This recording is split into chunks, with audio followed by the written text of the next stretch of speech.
Bad car.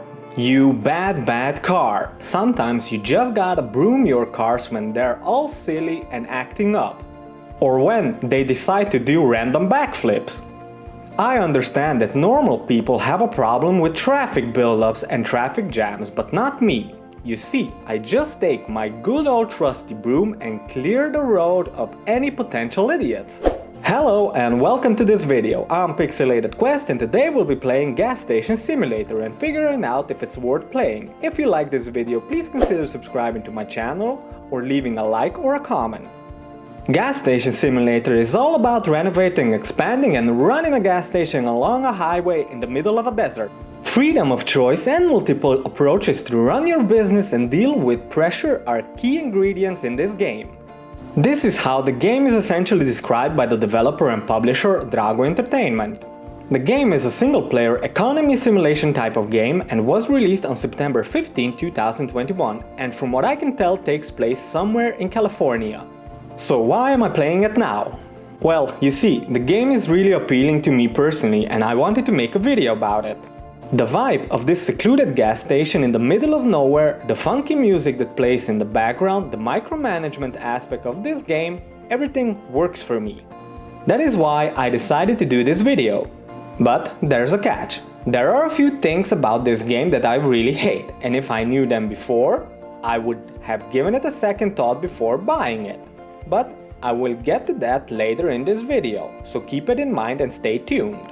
So with that said, and with about 100 hours already into this game, I'm ready to rebuild my gas station and work my employees to the bones.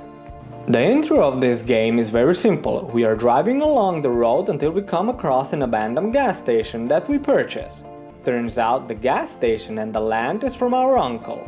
Our uncle in this case acts like a tutorial guide. Our first goal is to clean up the gas station and make it operational once again. Additionally, we have to use the excavator in order to clear the sand pile from in front of the pumping station. But just so you understand the complexity and the intrigues of this game, I did a little experiment later on, so I'll just jump for a minute far ahead here in the gameplay. I left a customer waiting at the car wash to see how long it would take him to give up and leave. This is the customer. Oh boy, he has no idea I have absolutely no intention of washing his car. And there he is. After 15 long hours, he's still standing there. So I do a thorough examination of his thought process because that is something you can do in Gas Station Simulator. Just walk into an NPC like this. I think I might have found a problem. He's missing a brain. But he has at least healthy teeth. So I get my question answered. If you leave an NPC to wait for you, he'll wait forever as the developers have forgotten to insert a brain into their skulls. Anyhow, back to our game. We have to order fuel, because you know, we have a gas station. At this point, we can only serve fuel, so we don't have to focus on the interior of our gas station immediately after starting the game. Just so we have some money coming in, I focus on pumping fuel for now and do the cleaning when I have time. Now, the scenery around the gas station is what you would expect, a desert. So, at some point of playing, I had to see how far I can go and what I can find. Turns out that the walkable area is limited and aside from a few trading cards and a weird kind of dot stuck in midair, I found nothing. Except this completely random shadow coming from nowhere but being here for whatever reason. I was confused as you are when I found this. Oh yeah, and this spaceship, which is probably a reference to the Roswell incident and what I can only assume should be the Utah monolith. While you can mess around with the spaceship and place it on your roof like I did here, it does not do anything else. The monolith in the game is essentially the same thing as in the real world. A shiny dick in the desert with no purpose. The game also has this little nuisance called Dennis. I assume this is a reference to the Dennis the Menace movie. Anyhow, this child is apparently alone in the middle of the desert with the sole purpose of drawing dicks on your gas station. Clearly he has his life in order if he's living under the stars without food and water, I assume, drawing flying dicks on other people's property. The point that the developers are trying to make here is don't draw flying dicks, I guess. Additionally to the business side of this game, there's also a side activity where you can earn money. The activity is called stealing from people's cars. Once you get the feeling for it, it's pretty easy to do, and by all honesty, a good side hustle to say the least. While pumping gas for customers, you just have to make sure you hit the right spot like here. If you do that, you get a tip and also a little approval boost for your gas station. Now, I tried running this as much as possible, and this is what happens if you do not press the stop button while pumping. Essentially, the game breaks the pumping off by itself after a short while if you overshoot, likely to prevent you from selling gas really fast and begging a profit while overfilling your customers with gas. After I place a few shelves into my gas station and purchase a parking spot which will allow me to have customers in my shop, I am sent a few items to stock my shelves by the uncle, which comes with a threat, where we need to pay back a non-existent loan of $5,000 to the uncle. This is an impossible task, by the way. I tried doing this like 20 times and I was never able to come up with the money needed. So after the times run out, the uncle sends a goon that will beat us up, but apologizes afterwards, saying it was a mistake and the amount due was too big for the short amount of time he gave us to repay the loan.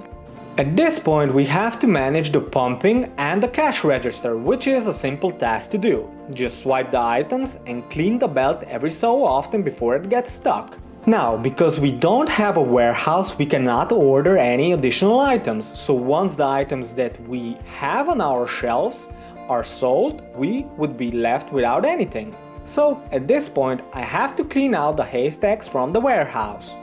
The game has these tasks that the player has to fulfill in order to progress and upgrade, which is designed very well, as the game makes it very clear what I need to do. In this case, remove 12 haystacks from the warehouse and delivers this visual information in a non-invasive manner. So this is something I like and feel like the developers did a good job, as all the tasks that we need to complete are delivered like this. Another thing I like is when you have a customer at the pump or in the shop, you get a notification saying customer at and the location he is at. So this is again a very well designed information to the player without having to stress around if there is a customer anywhere on your premises waiting for you. After I have cleared the haystacks, I can open my warehouse and order snacks and drinks for the shelves.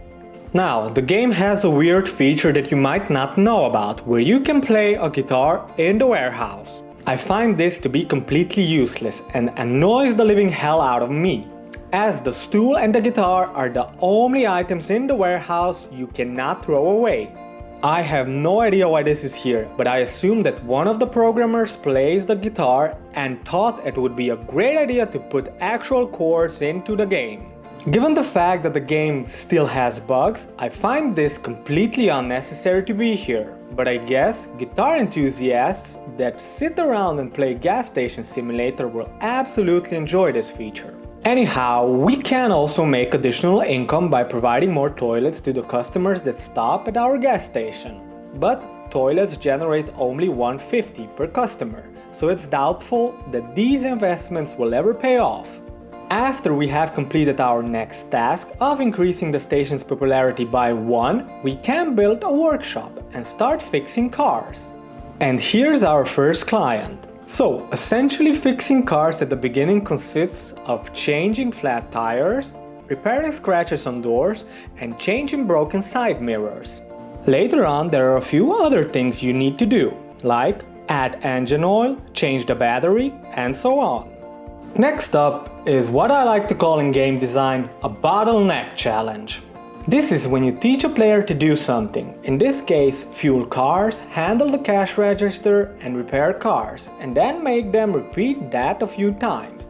Wow, this is not a problem, but if you use these mechanics too often in the game, then the experience for the player might feel more like a time waster than a rewarding progress. And this is something Gas Station Simulator does a few times. Here the numbers required are pretty low and we can grind through them fairly quickly, but this will change later on. Once I have the first bottleneck challenge completed, I have to upgrade my gas station to level 3, which costs nothing. But then follows the task where we have to build a bus station, which is just a money drainer in the game and features just one event, the coming of alien ravers. Yes, you heard me right, alien ravers.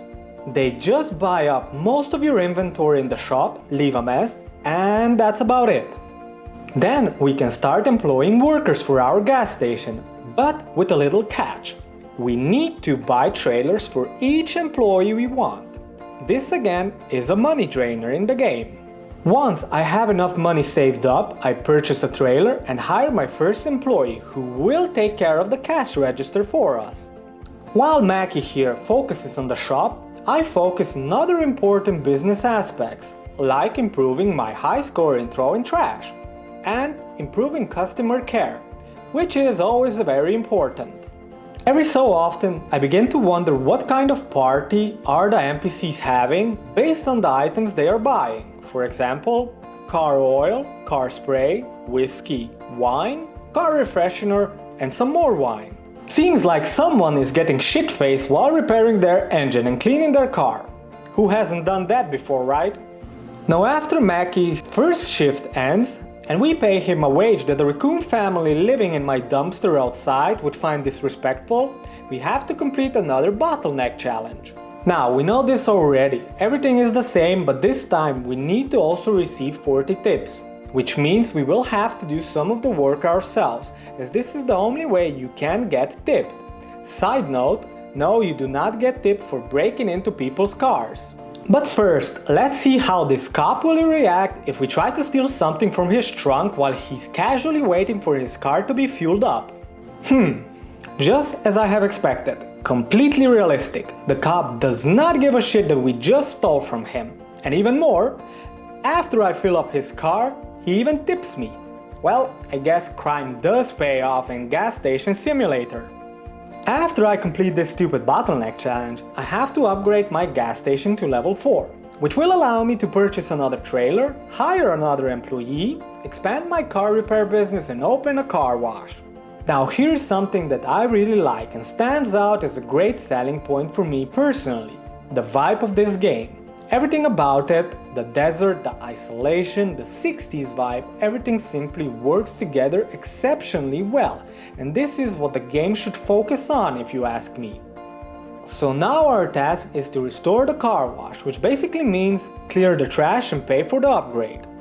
And when attempting to wash our first car, we notice that we just bought a broken car wash with no other pressure, which means we have to fix it.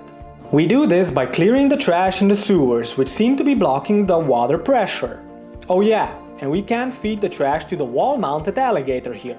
After washing the first car in the car wash, I decide I will never do this again. You see, the mechanic of the car wash is something that is just terrible. You can't really get all the dirty spots of a car clean because the handling of the hose is absolutely awful, and on top of that, once you get to like 70% of the cleaning process of each car, the customer will simply be satisfied and start driving off. This is such a screw you moment for the OCD gamers that just hurts me to do. So I decide to never use the car wash again in this playthrough. Now our last challenge is the ultimate of Bottleneck, and what seems to also be the last task in the game. This challenge will take up most of my resting playtime, so I'll just skip this part for you. Now, every now and then the game will decide to stop caring about logic and produce idiotic traffic pileups like this one. I try to clear the car from the parking spot with an excavator. Turns out you can't really do that in the game. But what you can do, and I absolutely love the realism part here, is to take out the broom from your inventory and just smack a car with it. The cars in the game might be immune to the excavator, but they sure as hell ain't immune to the deadly broom. While these traffic buildups are not all that dramatic, as you can clear them with the broom or by calling aliens to completely reset the traffic. It is absolutely annoying, however, hearing the honking of cars. They honk all the time when they get stuck, or even if you ordered fuel and the truck is unloading and they are behind it. They will honk like a bunch of idiots trying to work out the purpose of a steering wheel. Oh yeah, do you remember that dot in the sky that I pointed out at the beginning? Well, turns out it's not a dot, but a stuck bird in the sky, and if you walk close enough to it, it will start flying again. And sometimes, if you're not careful, the NPCs will start driving their cars either levitating at the back or simply above them, which is also a nice feature in the game. But at least the developers added the playing guitar feature, right? Now, do you remember at the beginning of this video I said keep this in mind for later? My biggest problem with this game are not the bugs, not even the stupid bottleneck challenges, not even the annoying honking or Dennis. No, it's something completely different. It's the DLCs. This is the part that absolutely makes me want to delay this game and never play again. At this point, Gas Station Simulator has a good vibe, a unique hook to it, but also 6 DLCs, 3 of which are paid DLCs. Dear developers, your base game is still buggy and you decide to throw out a few DLCs and implement a useless guitar mechanic into your game rather than to fix the base game? This is something that really enrages me. Do as many DLCs as you want, but at least deliver a base game that is bug-free.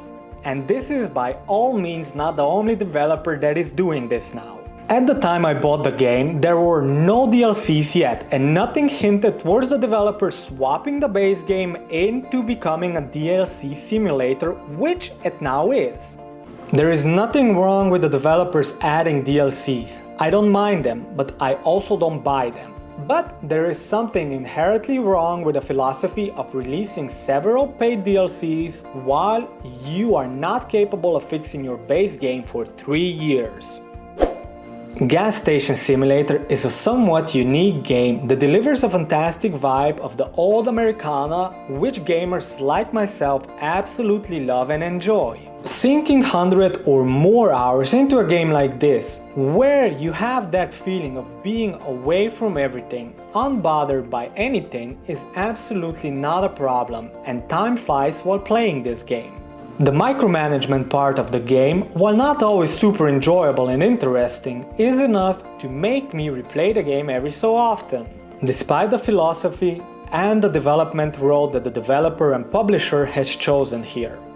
At the time of this recording, there are currently 382 players in the game, with a 24-hour peak of 1000 concurrent players and with an all-time player peak of 12,229 concurrent players in the game on release day. And with an overall review score of 88% out of 19,094 total reviews being positive, making the game being rated as very positive on Steam.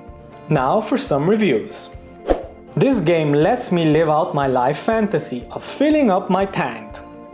I play games like this because it's easier than trying to be a successful functioning adult in real life. Promising potential awaits full completion and not DLCs. Gas Station Simulator shows promise, and even in its current unfinished state. While it is possible to maximize progress quickly, I appreciate the game's concept and general vibe. However, I hope the developers prioritize completing the core content rather than introducing DLCs. So, should you play Gas Station Simulator? Do you like breaking into people's cars, hitting a child, flipping cars with a broom and having sand between your butt cheeks? If so, then Gas Station Simulator will surely live up to your expectations. In the words of one reviewer of Gas Station Simulator, I hit Dennis with a computer. 10 out of 10 would recommend. Thank you for watching this video, and if you enjoyed, please consider subscribing to my channel and leaving a like or a comment. This would help me make more such videos and grow my channel.